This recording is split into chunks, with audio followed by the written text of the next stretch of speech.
Estudo de hoje, mordomia cristã. Quem sabe o que é um mordomo? Qual é a área de mordomo? O que o mordomo faz? Ele serve, mas como? Geralmente grandes casas, pessoas muito bem posicionadas financeiramente, têm um mordomo. Tá? O mordomo, ele é o responsável por toda a gerência da casa. Todos os empregados da casa estão subordinados a ele. Quer dizer, o patrão, qualquer coisa, vai conversar com ele. Ele que vai dar conta de tudo que está acontecendo na casa. Então, em outras palavras, ele cuida daquilo que não é dele. Tá? O bom mordomo, ele cuida muito bem daquilo que está à volta dele. Tá? Então, isso se chama mordomia. Aquele que cuida de algo que não é dele. Ok? Então, na vida espiritual, como nós vamos ver hoje, a mordomia cristã é justamente assim. Nós somos mordomos. Mordomos, obviamente, daquilo que não é nosso. Tá? Então, vamos lá. Abram em Salmo 24:1. Ao Senhor pertence a terra e tudo que nela se contém, o mundo e os que nele habitam. Então, aqui nesse Salmo 24:1, está bem claro dizendo que tudo que está à nossa volta, tudo aquilo que está envolvido nesse globo terrestre, pertence a quem? A Deus. Tá? Então, inclusive nós pertencemos a Ele. O mundo e o que nele se contém. Né? Então, na verdade, essa questão de direito de posse, nós gostamos muito do pronome possessivo, né? Meu, né? Minha, meu, né? Minha casa, minha mulher, meu marido. É a mulher que fala isso. Minhas roupas. A gente tem aquele negócio de... Né? Só que tudo aquilo que Deus tem nos colocado às mãos, tá? Não pertence a nós. Nós somos apenas mordomos daquilo que Deus tem nos dado. Tá? E temos que procurar ser bons mordomos de tudo aquilo que Deus tem colocado nas nossas mãos. Principalmente naquilo que tange o reino dos céus. Tá? Numa outra igreja que eu pastorei, nós tínhamos lá um salão que era da igreja, tínhamos esse privilégio. Tá?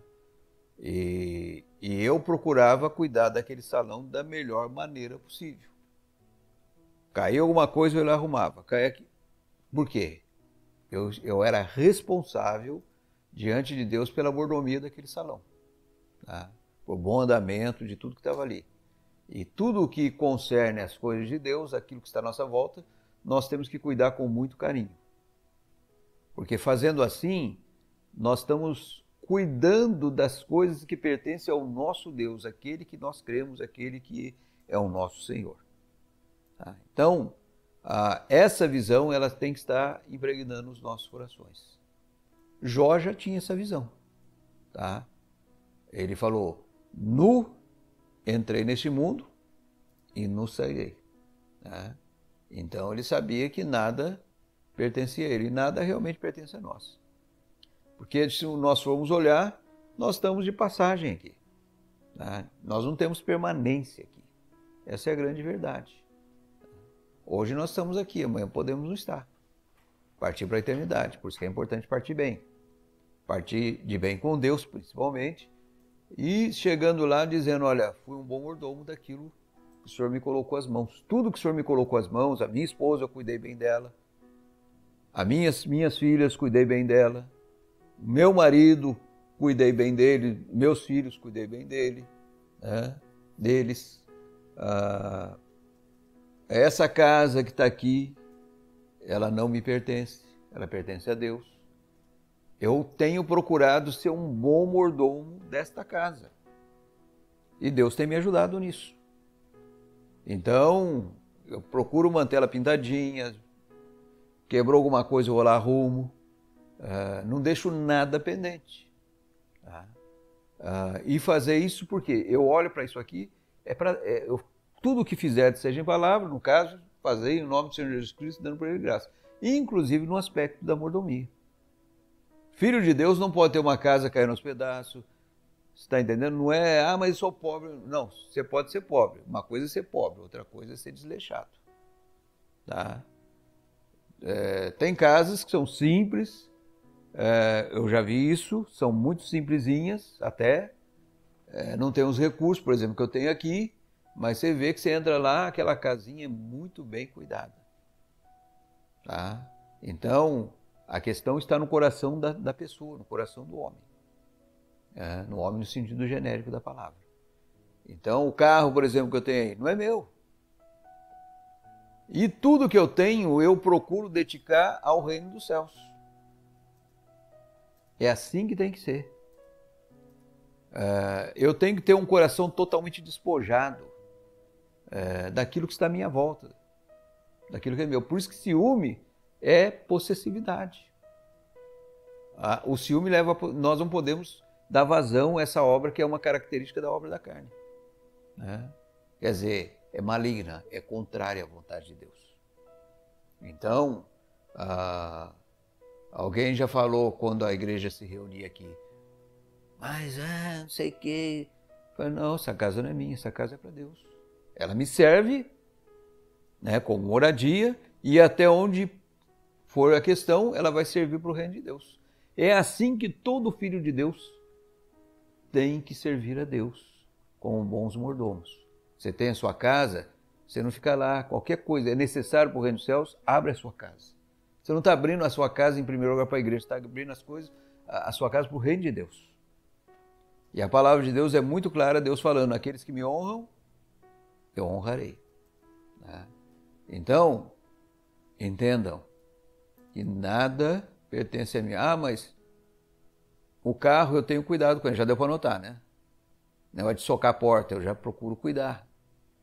Porque não é porque é meu carro, é porque aquele carro foi Deus que me permitiu estar à minha disposição para que eu seja um bom mordomo a respeito dele.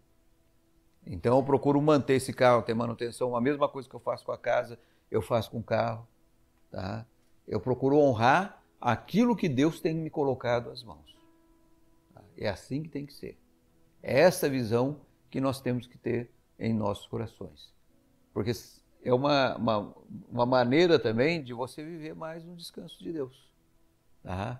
Não ficar com aquele sentimento de querer controlar tudo, que meu. O filho de Deus, o cristão, não pode ter essa visão no coração. Jamais em tempo algum. Tá? E tem um homem de Deus que eu já li esse texto, tem texto na Bíblia que eu leio, eu sempre me emociono. Tá? E esse texto que eu vou passar para vocês aqui é um texto que sempre me emociona quando eu leio. O Davi. Vamos lá em 1 Crônicas, capítulo 29. Davi tinha essa visão. Lá, 1000 anos antes de Cristo, Davi tinha essa visão no coração. Capítulo 29, a partir do 10 até o 22. Aliás, até o 18. 10 ao 18. O pano de fundo aqui é o seguinte. Davi queria construir uma casa para Deus, porque até então ainda estava, a arca de Deus estava no tabernáculo que tinha sido construído no deserto. E Davi queria construir uma casa de alvenaria para Deus. Tá? E Deus mandou o profeta Natã dizer para ele que ele não deveria construir a casa, porque tinha muito sangue nas mãos dele, era um homem de guerra, guerreou muito e houve muito morticínio. E Deus falou, seu filho que nascer depois de você, ele vai construir a casa. No caso, foi Salomão. Tá? Então, Davi, previdentemente, ele conclamou o povo de Israel a trazer material para a construção da casa. Para quando Salomão tivesse em condição de começar a construção da casa, os materiais já estavam ali ao cuidado dele. Tá? Então, quando Davi conclamou o povo a trazer materiais para a construção da casa, o povo veio com uma alegria, com um desprendimento tão grande, que Davi teve que chegar a palavra, precisa trazer mais, já já passou, né? E aquilo alegrou o coração de Davi. E Davi louvou a Deus, né? Vendo essa disposição da parte do povo, ele louvou a Deus. Então vamos lá. Pelo que Davi louvou o Senhor perante a congregação toda e disse: Bendito és tu, Senhor, Deus de Israel, nosso Pai, de eternidade em eternidade. Teu, Senhor, é o poder, a grandeza, a honra, a vitória e a majestade.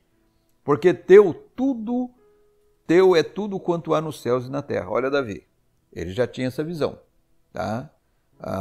Teu, Senhor, é o reino, e tu te exaltaste por chefe sobre todos. Riquezas e glórias vêm de ti. Tu dominas sobre tudo, na tua mão há força e poder. Contigo está o engrandecer e a tudo dar força. Agora, pois, ó nosso Deus, graças te damos e louvamos o teu glorioso nome. Porque quem sou eu e quem é o meu povo, para que pudéssemos dar voluntariamente essas coisas? Porque tudo vem de ti e das tuas mãos tu damos. Olha a visão de Davi. Ele tinha consciência que ele não tem como a gente dar alguma coisa para Deus. Tudo que nós fazemos, na verdade, nós estamos devolvendo. Tá? Devolvendo porque tudo vem das mãos dele. E nós estamos apenas devolvendo. Ele fala, porque tudo vem de ti e das tuas mãos tu damos. Porque somos estranhos diante de ti e peregrinos como todos os nossos pais. Como as sombras são os nossos dias sobre a terra. E não temos permanência. É aquilo que eu falei lá no início da introdução do estudo. Senhor nosso Deus, toda esta abundância que preparamos para te edificar uma casa ao teu santo nome, vem da tua mão e é toda tua. Bem sei, meu Deus, que tu provas os corações e que da sinceridade te agradas. Eu também, na sinceridade de meu coração, dei voluntariamente todas essas coisas. Acabo de ver com alegria que o teu povo que se acha aqui te faz ofertas voluntariamente. Senhor Deus de nossos pais, Abraão, Isaque e Israel, conserva para sempre no coração do teu povo estas disposições e pensamentos e inclina-lhe o coração para contigo. Lindo isso aqui, lindo. Tá? Então Davi tinha essa visão no coração dele, há 1000 anos antes de Cristo. Na verdade, nós não temos condições de dar nada para Deus. Nós apenas devolvemos o que é dele. Tá? Essa é a grande verdade. O que ele está dizendo aqui? Que Deus se agrada do quê? Da sinceridade, de disposições sinceras diante dele, né? De estar fazendo aquilo que ele quer, com alegria. Né? E o povo agiu dessa maneira. Então, tudo que tenho, nós temos que ter essa consciência, como filhos de Deus. Tudo que tenho pertence a quem?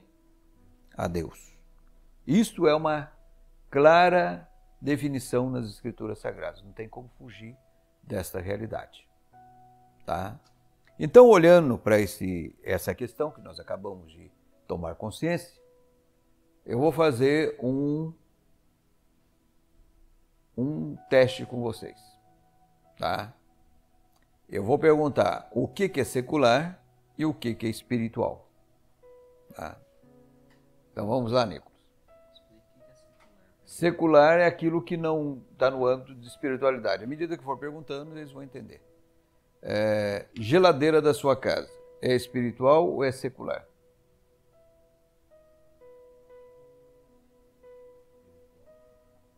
Espiritual? Orar é espiritual ou secular? Espiritual. A televisão lá da casa lá de vocês, tem, né? É espiritual ou secular? Você concorda com eles ou com ela, eles todos aqui, os dois? Vai no barco deles? Aham. Rosimar, você entra no mesmo barco? Não, por quê? É secular, então. Aham. Você acha, tá bom. Ah, a menina, ela escapou. E aí? A televisão da sua casa é secular ou é espiritual? Secular. Então, 1, 2... 3, 4 entraram no barco e 2 no outro barco. Os 2 que entraram no barco de cá, fundou lá no meio do lago.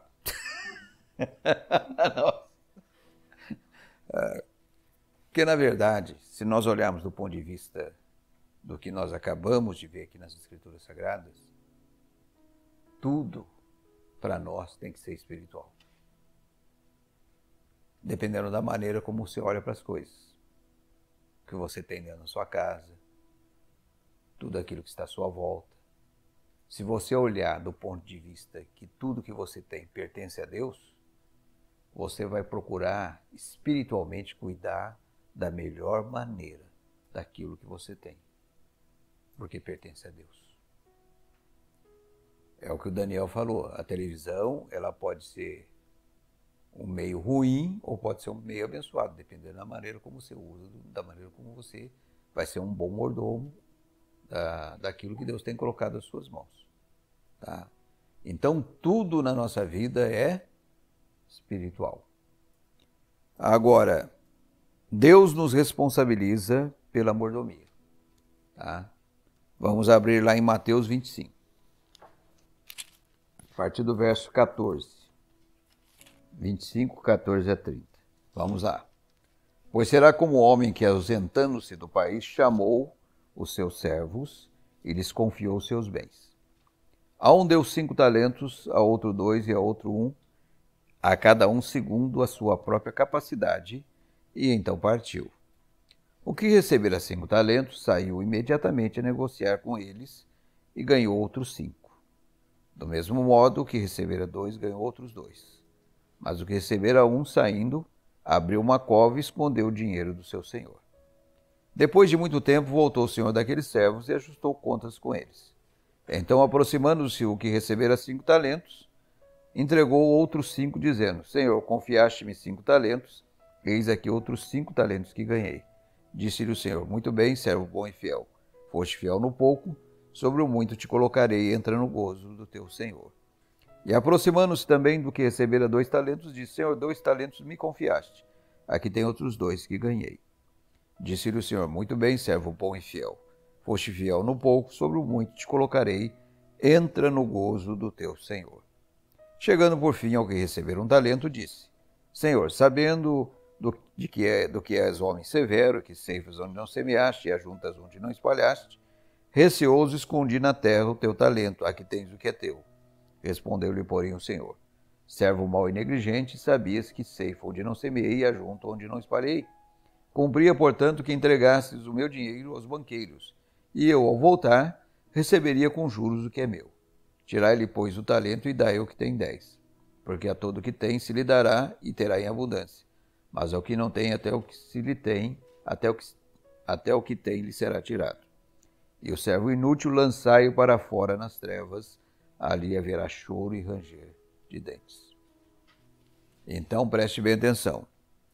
Tudo aquilo que Deus tem colocado às nossas mãos, um dia nós vamos ter que prestar conta.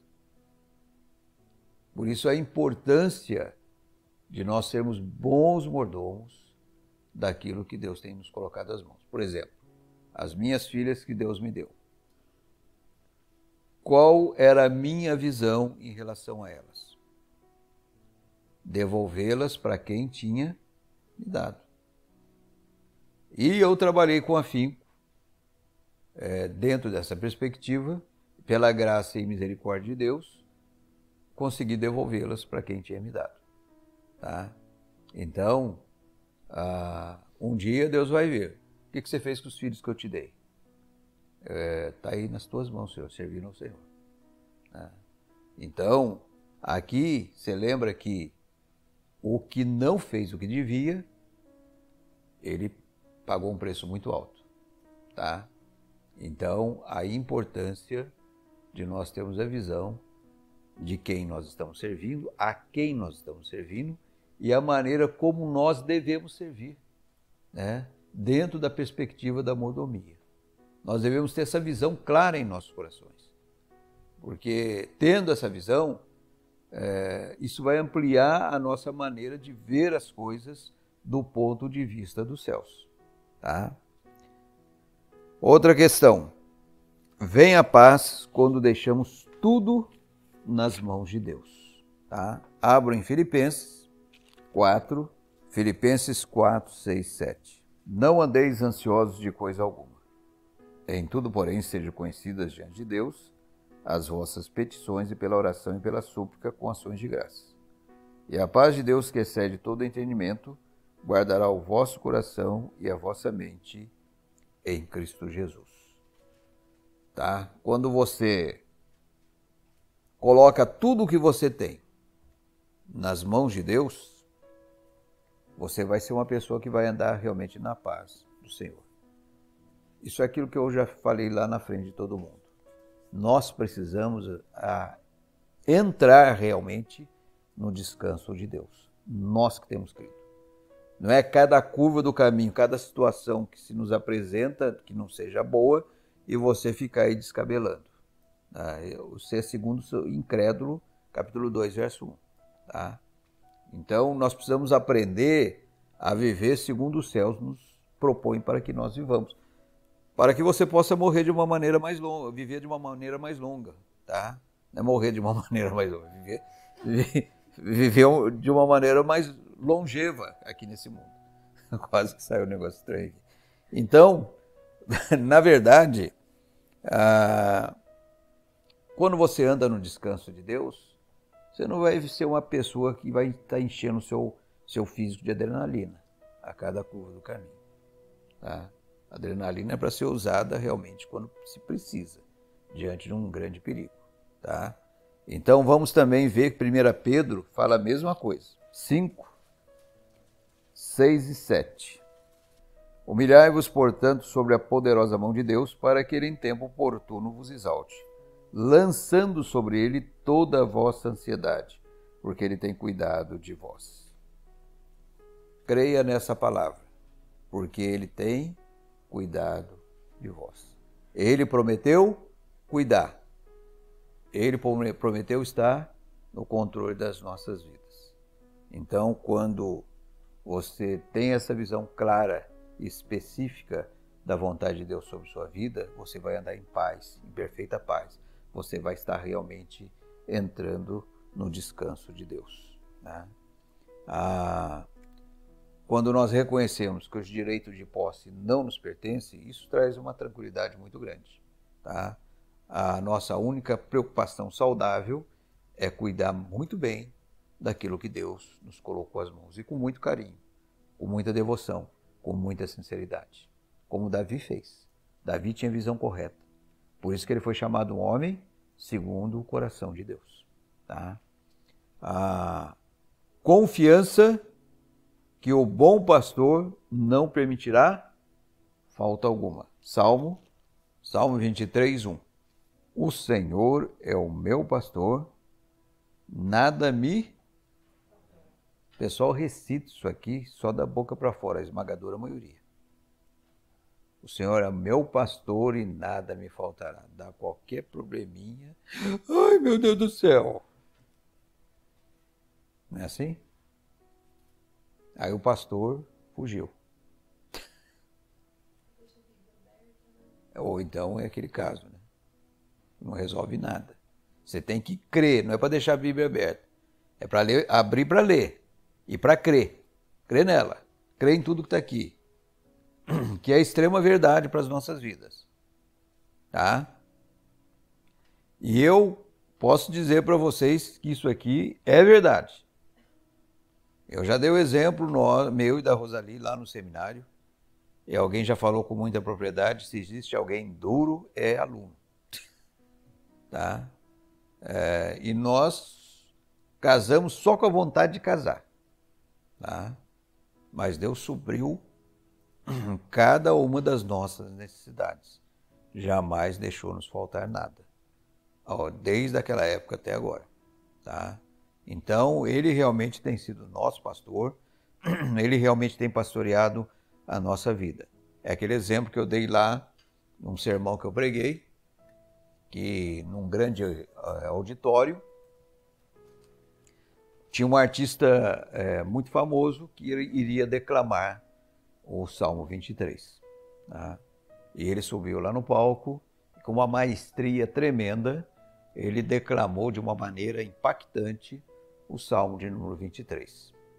Quando ele acabou de declamar, aquela plateia se levantou e aplaudiu ele de pé, efusivamente, durante um bom tempo. Quando todos se acalmaram e sentaram, um senhor na plateia se levantou e falou assim: eu também gostaria de declamar esse Salmo 23. Aí ficaram meio que constrangidos, mas mesmo assim permitiram que ele subisse lá no palco e declamasse o Salmo de número 23. Então ele começou a declamar o Salmo 23 da seguinte maneira: o Senhor é o meu pastor, porque no dia a dia ele tem sido meu pastor. Leva-me para junto das águas de descanso, porque no meu dia a dia ele tem me levado para junto das águas de descanso. Ao terminar de declamar esse salmo, ninguém levantou para aplaudi-lo na plateia, mas havia uma comoção geral, choro, gente chorando. Por quê? Porque ele não estava apenas declamando um salmo, mas era a realidade da vida dele. Então, esse salmo realmente, ele tem que ser a realidade das nossas vidas. Ok? Vamos em frente. O dízimo é a parte mais importante da nossa mordomia. Pastor, mas por que o dízimo é a parte mais importante da nossa mordomia? Porque ele pertence exclusivamente a Deus. Ele não permitiu que nós usássemos de maneira nenhuma essa parte que ele separou para ele. Tocar nessa parte, vamos ver o que a Bíblia diz a respeito. Vamos abrir Malaquias, é o último livro da Velha Aliança. Malaquias 3. Os muquiranas da vida odeiam esse texto aqui. E procuram administrar dizendo que não tem nada a ver, e nós vamos provar que tem muito a ver. Malaquias 3, 6 a 12. Porque o Senhor não muda, por isso vós, ó filhos de Jacó, não sois consumidos. Desde os dias de vossos pais vos desviastes dos meus estatutos e não os guardastes. Tornai-vos para mim, e eu me tornarei para vós outros, diz o Senhor dos Exércitos. Mas vós dizeis: em que havemos de tornar? Roubará o homem a Deus? Todavia vós me roubais, e dizeis: em que te roubamos? Nos dízimos e nas ofertas. Com maldição sois amaldiçoados, porque a mim me roubais vós a nação toda. Trazei todos os dízimos à casa do tesouro, para que haja mantimento na minha casa. E provai-me nisto, diz o Senhor dos Exércitos, se eu não vos abrir as janelas do céu e não vos derramar sobre vós bênçãos sem medida. Por vossa causa repreenderei o devorador, para que não vos consuma o fruto da terra. A vossa vide no campo não será estéril, diz o Senhor dos Exércitos. Todas as nações vos chamarão felizes, porque vós sereis uma terra deleitosa, diz o Senhor dos Exércitos. Está aqui, tá? A 10ª parte, ele separou. Tanto na Velha Aliança, que era para manutenção da parte espiritual no meio do povo de Israel, porque sustento dos levitas, na época da Velha Aliança, como na época da Nova Aliança também para o sustento da Igreja de Cristo Jesus. O dízimo é um princípio eterno. O pessoal fala que dízimo é só para Velha Aliança. Tá? Na verdade, o dízimo é um princípio eterno. Ele é da época da lei. O dízimo é antes da lei. Tá? Vamos ver lá em Gênesis, capítulo 14, verso 18. Melquisedeque, rei de Salém, trouxe pão e vinho. Era sacerdote do Deus Altíssimo. Abençoou ele Abrão e disse: bendito seja Abrão pelo Deus Altíssimo, que possui os céus e a terra. E bendito seja o Deus Altíssimo, que entregou os teus adversários nas tuas mãos. E de tudo lhe deu Abraão o dízimo. Então disse o rei, ele vai falar de outra coisa. Tá? Então, agora, deixa eu falar uma coisa para vocês. Se o dízimo é da época da lei, quando Abraão deu o dízimo para Melquisedeque, nós vamos saber quem é esse Melquisedeque daqui a pouco, para quem ele deu o dízimo, tá? Quem que ensinou Abraão naquela época a dar dízimo? Abraão inventou o dízimo? Óbvio que não. Alguém o orientou que era assim que deveria ser feito. Tá? Tanto é que no caso, Jacó, quando estava indo para Padã Arã, fugindo lá de Canaã, por causa do irmão dele que queria matá-lo, lá no meio do caminho, lá em Betel, se não me engano, Betel, ele viu aquela escada, sonhou vendo aquela escada que anjos subiam e desciam, e ali ele ficou impactado com aquilo, levantou, isso aqui é a porta dos céus, né? E ele fez um pacto com Deus, que se Deus o abençoasse na sua jornada, dali para frente, que ele daria o dízimo de tudo. Ele aprendeu com quem? Aprendeu com o avô dele. Tá? Então, é um princípio antes da lei. Aí vêm as pessoas e falam... Agora, vamos ver primeiro, antes, quem é esse Melquisedeque? Vamos lá para Hebreus 7, de 1 a 3. Todos acharam? Porque este Melquisedeque, rei de Salém, sacerdote do Deus Altíssimo, que saiu ao encontro de Abraão, quando voltava da matança dos reis, e o abençoou.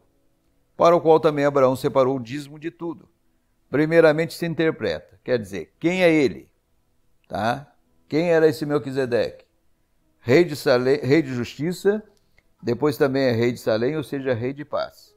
Sem pai, sem mãe, sem genealogia, que não teve princípio de dias nem fim de existência. Quem é ele?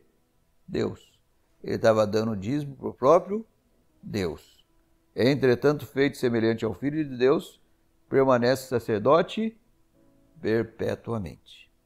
Tá aqui. Ele estava devolvendo o dízimo para o próprio Deus. Tá?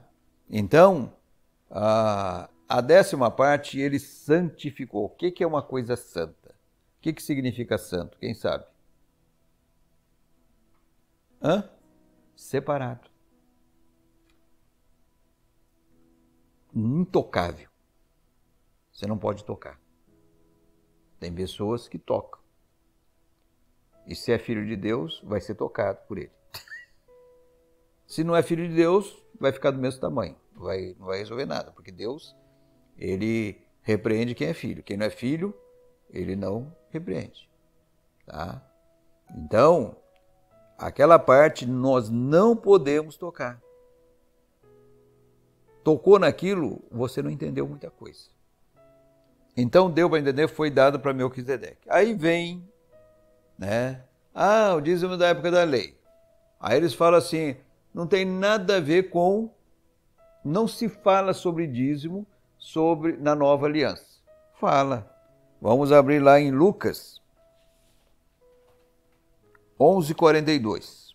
Diz assim, Jesus falando: Mas ai de vós, fariseus, porque dais o dízimo da hortelã, da arruda e de todas as hortaliças, e desprezais a justiça e o amor de Deus. Devíeis, porém, fazer essas coisas, olha o que ele diz no final, sem omitir aquelas. Quer dizer, ele está aqui dizendo sobre que eles deveriam continuar dizimando. Mas era a época que Jesus estava no mundo ainda, que não sei o que blá blá blá. Então vamos lá para Hebreus de novo, capítulo 7, a partir do verso 4. Tanto é que ele continua o assunto. O contexto aqui é de dízimo. E ele continua o assunto.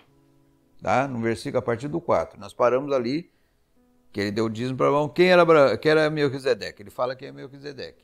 E agora ele continua dizendo que o sacerdócio de Cristo é superior ao levítico. Tá? Essa é a comparação. Que na nova aliança é superior à velha. Tá? E que o sacerdócio dos levitas, no caso, nós aqui, é superior ao sacerdócio lá do passado. Considerai, pois, como era grande esse a quem Abraão, o patriarca, pagou o dízimo tirado dos melhores despojos. Ora, os que dentre os filhos de Levi recebem o sacerdócio, têm mandamento de recolher de acordo com a lei os dízimos do povo, ou seja, dos seus irmãos, embora tenham esses descendido de Abraão. Entretanto, aquele cuja genealogia não se inclui entre eles, recebeu dízimos de Abraão e o abençoou, o que tinha as promessas. Quer dizer, aquele que não tem princípio de dízimo nem fim de existência, a ele foi dado o dízimo. Evidentemente, é fora de qualquer dúvida que o inferior é abençoado pelo superior. Que o sacerdócio levítico veio depois disso aqui, tá? Aliás, aqui são homens mortais, no caso, os levitas, que recebem dízimos, porém ali aquele de quem se testifica que vive.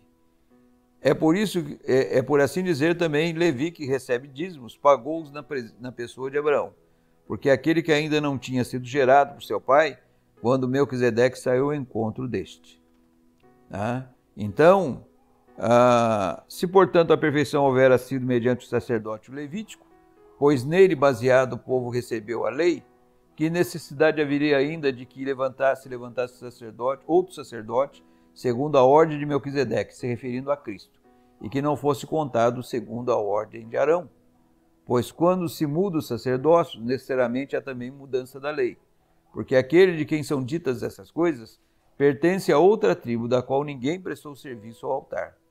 Pois é evidente que nosso Senhor procedeu de Judá, tribo a qual Moisés nunca atribuiu sacerdotes.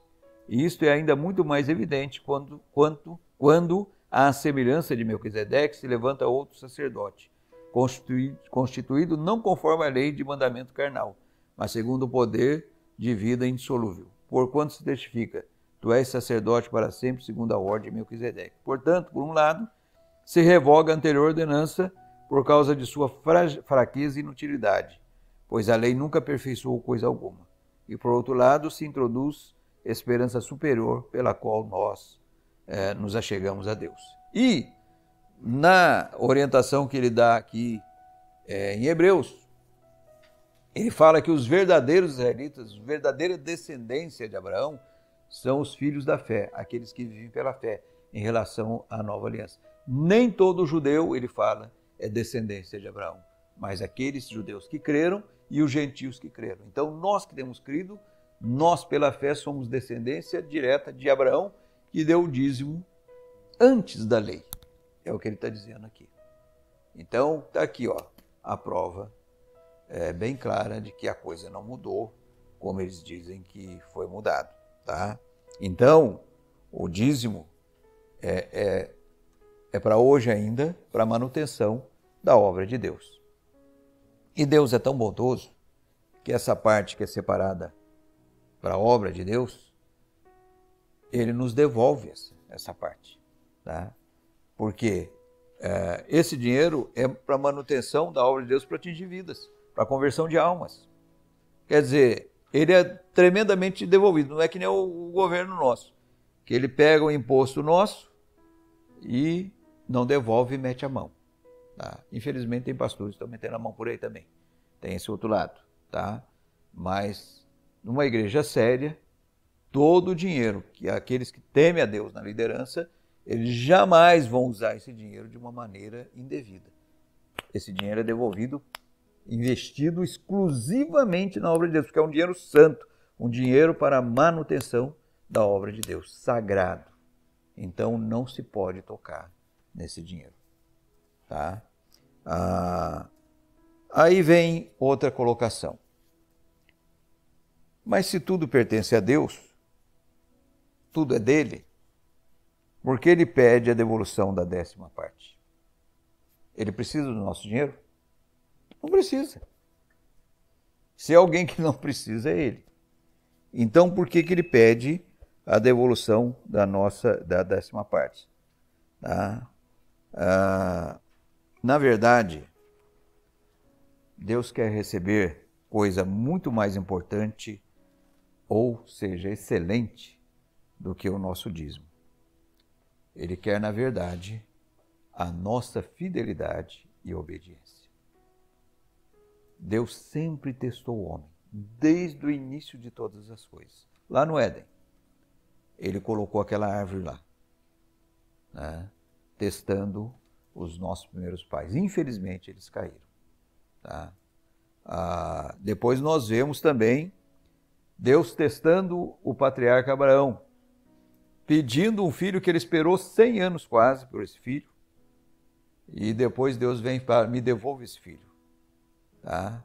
E testou Abraão, e graças a Deus Abraão, por isso que ele é o pai da fé. Nós, eu digo com alegria, nós somos descendência desse homem, tá? Os descendentes desse homem é que viverão para sempre com Deus. São o verdadeiro povo de Deus, tá? Então, Abraão, ele não negou o único filho que ele tinha para Deus. Ele tinha muitas coisas para conjecturar com Deus, para contestar Deus, mas ele não contestou. Ele não disse uma palavra. Ele simplesmente obedeceu. Porque quem vive pela fé, obedece. Quem não vive pela fé, não vai obedecer. Porque não crê. Tá? Tanto é que quando ele não negou o único filho para Deus, Deus o que fez com o filho dele? Devolveu para ele. Porque Deus não queria o filho dele. Deus queria o quê? O que ele quer de nós, o nosso coração. Agora eu sei, Abraão, que o seu coração é totalmente meu. Né? Dá-me, filho meu, o teu coração. Né? Então, o dízimo é o teste da nossa fidelidade. Sem dízimo não existe fidelidade na mordomia dos bens materiais. Tá? Então, por isso que eu digo, e eu sempre enfatizo, e eu tenho convicção, baseado na palavra de Deus, do que eu vou falar, de que só dá o bolso para Deus quem já deu o coração. Quem não deu o coração, não vai dar o bolso. Jamais em tempo algum. Tá? Então, essa é a visão das coisas. Pastor, mas aonde eu devo trazer o dízimo? Né? A Bíblia diz aqui, em Malaquias 3,10, diz assim: trazei todo o dízimo à casa do Senhor. Tá? Esse é o método que Deus estabeleceu para a contribuição na sua igreja, dízimo. E depois o dízimo, as ofertas alçadas, isso é, pesadas, altas, elevadas, produtiva, significado da palavra hebraica teruma, que quer dizer ofertas alçadas, quer dizer pesadas, não é esmola. Deus não precisa de nossas esmolas, ok? Que nem negócio de moedinha, coisinha e tal. É como um dia eu vi um homem dando um estudo sobre isso aqui. Ele falou: se Jesus viesse na sua casa, você daria menos da metade da xícara de café para ele? É a mesma situação. Deus não precisa disso. Tá? Muito bem. Então, guardem isso com vocês. Para a manutenção da obra de Deus, segundo a palavra de Deus, só existe 2 meios de sustentação da obra de Deus. Primeiro, dízimo. Esse é sagrado. Quem mete a mão, eu fico preocupado se a pessoa entendeu ou não. Se ela captou ou capetou. Isso aqui é um termômetro para ver se a pessoa realmente creu. Porque uma pessoa que mete a mão naquilo que é sagrado, naquilo que é de Deus, ela não entendeu. Querem ver como é que a coisa é séria?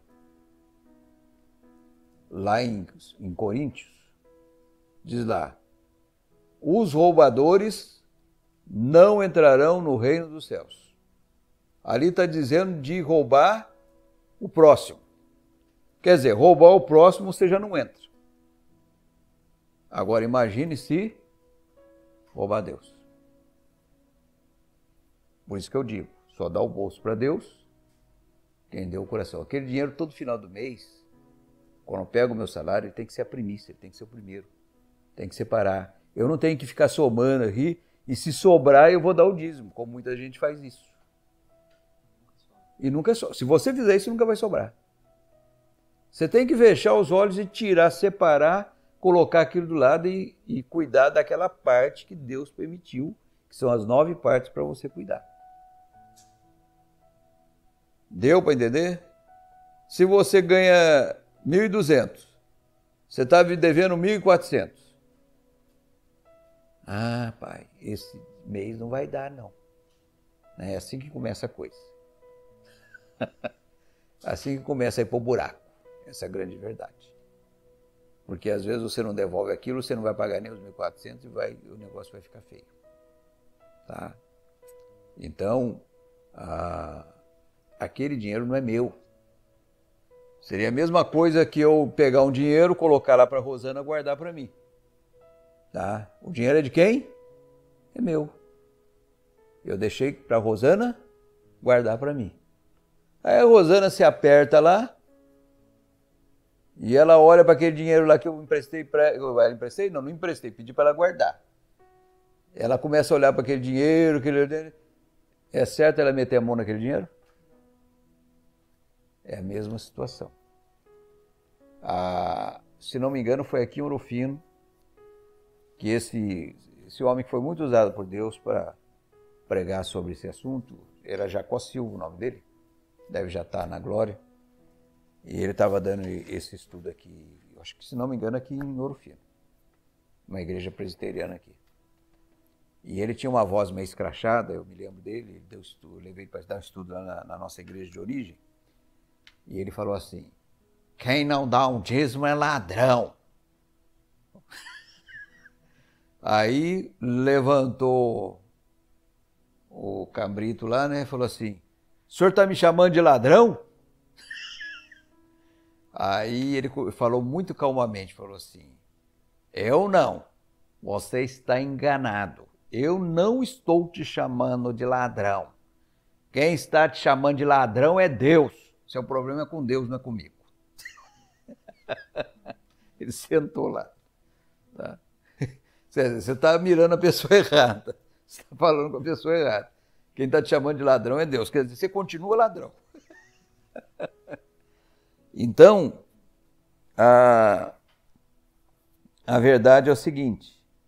Vou dar alguns exemplos daqui. Eu gosto sempre desse exemplo aqui, porque isso ajuda bastante. E isso aqui foi um caso verídico. Na cidade de Poá, tinha uma igreja de classe média baixa. Eu tenho um irmão que fazia parte dessa igreja. Não tinha, eu tenho. Tenho um irmão que fazia parte dessa igreja. E ele que me contou isso. Tinha um irmãozinho lá, simples, trabalhava e tal. E o sapato dele já estava assim, sabe quando fica aquele furo lá embaixo? Estava com ar-condicionado.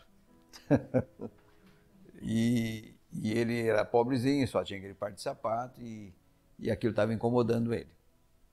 E ele precisava de um par de sapato. E aí ele recebeu o saláriozinho dele lá, e aí ele fez as contas, né, que negócio de fazer conta, não tem que fazer conta, tem que já separar o negócio. Né? Começou a fazer as contas, e ele viu que se ele devolvesse o dízimo, não ia dar para comprar o par de sapato que ele tanto precisava. Aí ele começou a conjecturar com Deus, falou: pai, o senhor sabe que eu preciso de um par de sapatos. Acho que dessa vez o senhor vai me perdoar se eu não devolver o dízimo, porque eu preciso comprar esse par de sapato. E nessa conversa, daqui a pouco veio na cabeça dele: que isso? Que conversa é essa que você está tendo com Deus? Isso não existe. Não, vou fazer a minha parte. Esse dízimo não é meu, é de Deus. Eu aprendi isso. Foi lá e devolveu o dízimo dele. Conta-se que depois de 2 dias, ele estava na casa dele, bateram a porta da casa dele. Ele foi atender, tinha um vizinho lá que falou assim para ele: olha, uma caixa de sapato nas mãos. Falou assim: olha, eu comprei esse par de sapato aqui, tá novinho, nem usei, mas ficou meio apertado para mim. Eu creio que vai servir para você. E deu para ele. Uma coisa que nós temos que aprender. Muitas vezes nós não temos experiências dessas que ele teve com Deus por infidelidade. Muitas vezes. Não acontece nada de novo na minha vida, já viu isso? Não acontece. Por quê? Porque você não crê na palavra. Tem que crer na palavra para você ter esse tipo de experiência. Porque Deus ouve aquele que é fiel. Está na Bíblia isso. Eu me lembro quantas vezes, isso é um dos casos, dos muitos casos que nós passamos como família. Eu me lembro que aqui mesmo em Jacutinga, nós já estávamos aqui, as duas ainda eram, devia ter o quê? Uns 10, 9 anos, por aí, acho que mais ou menos essa idade. E na época estava na moda aquele negócio de moletom, né? Aqueles conjuntos de moletom.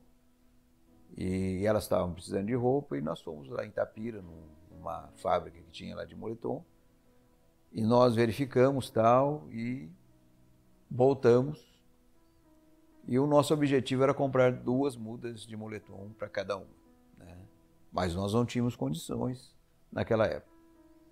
Aí chamamos as duas, sempre nós envolvemos nossas filhas nisso para servir de testemunho para elas.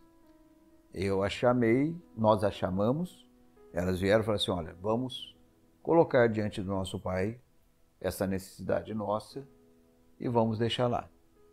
E oramos junto com elas para que Deus nos desse condições de comprar esses moletons para elas. Tá?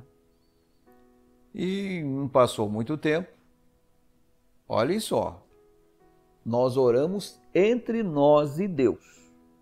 Tá? Entre nós e Deus. E não passou muito tempo, veio um pacote pelo correio, lá do Guarujá. Tá? Os parentes da Rosali que tem lá. Nós abrimos aquele pacote cheio de roupa para elas. Novas, seminovas, usadas, mas seminovas. E estava escrito lá, veio R$60, dizendo assim, para comprar roupa. Estava especificado. Além daquelas roupas, veio um bilhete com R$60 dizendo, para comprar roupa. Aí, não sei quem foi lá, me deu mais R$20 de oferta, deu R$80. Aí nós resolvemos ir lá em Itapira. Chegamos lá em Itapira, escolhemos os 2 pares de moletons para cada uma delas e aí foram fazer o valor lá, com desconto tudo, sabe quanto deu? R$80. Quer dizer, Deus fez e mostrou no bico do lápis que foi Ele que fez. Quer dizer, experiência igual, é uma experiência abençoada. Você falar com Deus, não falar com ninguém. E esse Deus maravilhoso responder dessa maneira. Né? Mas Ele vai fazer na fidelidade de vocês para com Ele. Tá? Aquele, já ouviu falar da pasta Colgate ou Colgate? Hã? Já ouviram falar? Isso é uma história muito interessante. Esse homem era um menino quando saiu da sua casa e ele foi para a cidade grande e ele tinha essa visão no coração e ele falou que todo o dinheiro que ele ganhasse ele daria o dízimo para Deus. E ele era engraxate. Ele engraxava sapatos na cidade grande. E todo o dinheirinho que ele recebia, ele separava a parte de Deus. Deus foi abençoando, abençoando, abençoando de tal maneira que ele chegou a ser dono das indústrias Colgate. Tá? Colgate deve ser o sobrenome dele. Deve ser. Então, diz que na biografia dele, que uma vez pegou fogo lá numa das fábricas dele e os presbíteros responsáveis da igreja a qual ele pertencia, de recolher o dízimo dele, diz que foram lá meio sem graça pelo que tinha acontecido lá na indústria dele, né? E diz que ele deu um sacode nos presbíteros. Falou, por que vocês estão desse jeito? Esse dinheiro não é meu, não é porque queimou lá. Tem nada a ver. Esse dinheiro é de Deus. Né? E conta-se na biografia dele que Deus abençoou tanto ele, que ele chegou a um ponto de não dar a 10ª parte. Ele dava as 9 e ficava com as 10. Inverteu, fez o contrário. Tá? Então, é um dos grande exemplo de alguém que confiou em Deus, nesse princípio da mordomia cristã, da devolução do dízimo a Deus. Tá? Agora, Deus prometeu soltar o devorador se você for filho, sim. Se você não for também, não vai acontecer nada, tá? Em cima daquele que for infiel. Eu sempre conto essa experiência minha. Há muito tempo atrás, né, eu caí no erro de não devolver, vamos dizer, R$200 de dízimo para Deus. O que aconteceu? Problema no carro, problema não sei aonde, problema aqui, só dinheiro vazando. Foi vazando dinheiro. Aí eu fiquei alerta, né? Aí eu fui somar a quantidade de dinheiro que tinha saído. Sabe quanto? 2.000. Quer dizer, eu não dei o dízimo, ele tirou tudo. Também foi uma vez só, não precisei mais de nenhuma reprimenda de Deus a partir daí. Nunca mais. Eu aprendi. E uma das coisas que também me consolou o coração foi que eu cheguei à conclusão que eu era filho, porque ele me disciplinou. Tá? Agora, quando Deus não disciplina, fiquem alerta, porque a coisa é feia. Tá? Eu tinha um caso aqui em Jacutinga de um senhor, né, que eu sabia que ele não era fiel, ele se dizia filho de Deus, mas não era fiel nessa área, e ainda atrapalhava a mulher que queria devolver o dízimo. Um dia eu fui fazer uma visita para ele lá, tal, ele começou a falar, Deus tem me abençoado muito, né? Eu falei, fulano, eu estou preocupado com o senhor. Mas por que você está preocupado? Porque a palavra de Deus diz que quando você não é fiel nessa determinada área, que ele haveria de descer a disciplina dele sobre a vida. O senhor não é fiel na área e diz que Deus está abençoando o senhor, então tem alguma coisa errada aí. Precisa saber que Deus está abençoando o senhor. Essa é a grande verdade. Por outro lado, uma pessoa chegou para mim um dia e falou, pastor, ora por mim. O que você quer que eu ore? Ah, estou meio apertado financeiramente aí e tal. Aí acendeu uma luzinha, né? Eu peguei e virei para ele e falei assim, escuta uma coisa. Você tem sido fiel naquilo que você aprendeu? Ah, não, pastor, não tem sido fiel. Eu falei, então vou orar por você então. Faz o que Deus mandou, que Deus vai te abençoar. Tem hora que não é hora de orar, é hora de agir. Essa é a grande verdade. Tá? Então, ou nós cremos ou não cremos. Não tem essa de crer em parte dos princípios que vocês têm aprendido aqui. Todos os princípios que eu tenho colocado para vocês aqui é para a nossa vivência, é para o nosso deleite diante de Deus em ser fiel na aplicação desses princípios. Tá? E uma das coisas muito importantes que eu quero dizer para vocês aqui é que quem não dá o dízimo ou não devolve o dízimo, ele não tem autoridade na igreja de dar oferta. Deu para entender? Porque naquilo que é o principal, é o básico, ele está sendo infiel, oferta não vamos receber dele. Pode ter certeza disso. Eu prefiro pegar um dízimo de R$10 de alguém que é fiel, que está sendo fiel, do que uma oferta de 10.000 de quem é infiel. Não interessa o valor do dinheiro, interessa a nossa disposição de ser fiéis a Deus. Essa é a grande verdade. E nós vimos aqui que quem não é fiel no pouco, não vai ser fiel no muito. Então, guardem isso com vocês.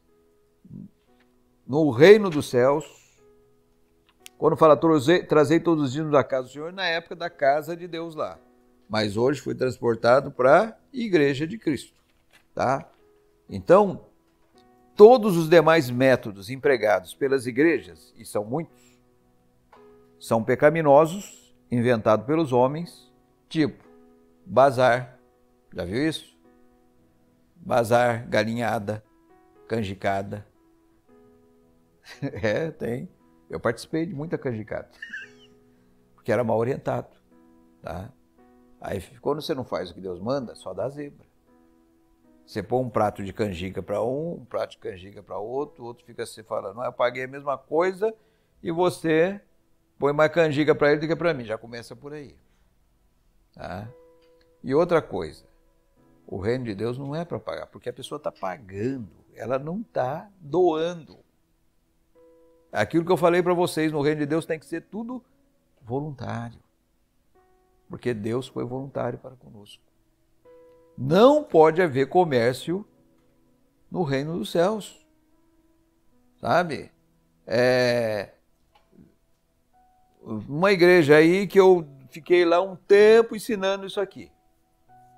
Virei as costas, saí de lá, chegou outro líder lá e implantou como é que chama? Não é bazar, o que era lá? Uma cantina dentro do salão da igreja. É mole? Fizeram comércio dentro da igreja. Pode ter o objetivo mais santo que for, mas comércio no reino de Deus foi o único pecado que Deus corrigiu com violência. Ele chegou lá e virou mesa, pegou um azurralho de corda, saiu descendo a corda lá. E se você for ver nos evangelhos, fala assim: não façais da casa de meu pai casa de negócio. O reino de Deus não tem nada a ver com negócio. E tem muita gente tendo essa visão. Eu já vi pessoas, até conhecidas minhas, aí longe daqui, que tem a igreja, ela fala empresa, igreja tal. A igreja virou empresa. Deixou de ser vocação para virar empresário. O que é isso, gente? Onde nós estamos? O pessoal perdeu a visão, perdeu a noção das coisas. Tá? Então, a igreja de Deus não faz churrascada, não faz nada disso. E nem livro de ouro, nem lista para pedir. Já ouviu falar de livro de ouro? O pessoal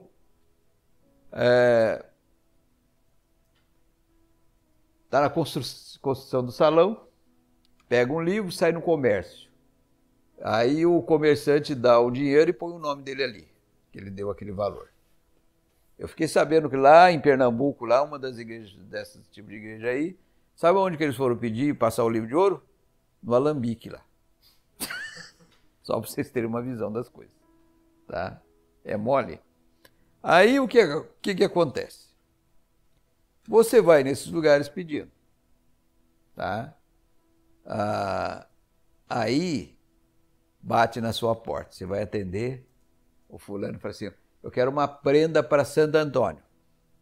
Aí você vira para ele e fala assim: eu não posso contribuir porque é festa de santo. Ele vira e fala assim: mas lá pediu um livro de ouro, você foi lá, né? Incoerência.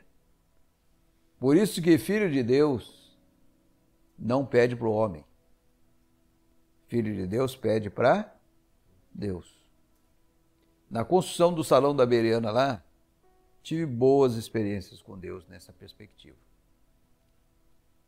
Nós tínhamos uma visão pequena de construção do salão, Deus tinha outra. Então, tinha o terreno, que nós tínhamos ganho, e fizemos no fundo do terreno uma meia-água. Tá? Meia-água, sabe o que é? Aquela casinha lá no fundo que tem um telhado só. Não tem dois telhados, tem um telhado só. E aí, qual era a nossa visão? Dividimos uma grande parte ali que seria o salão de cultos, uma parte menor que seria para as crianças e dois banheirinhos.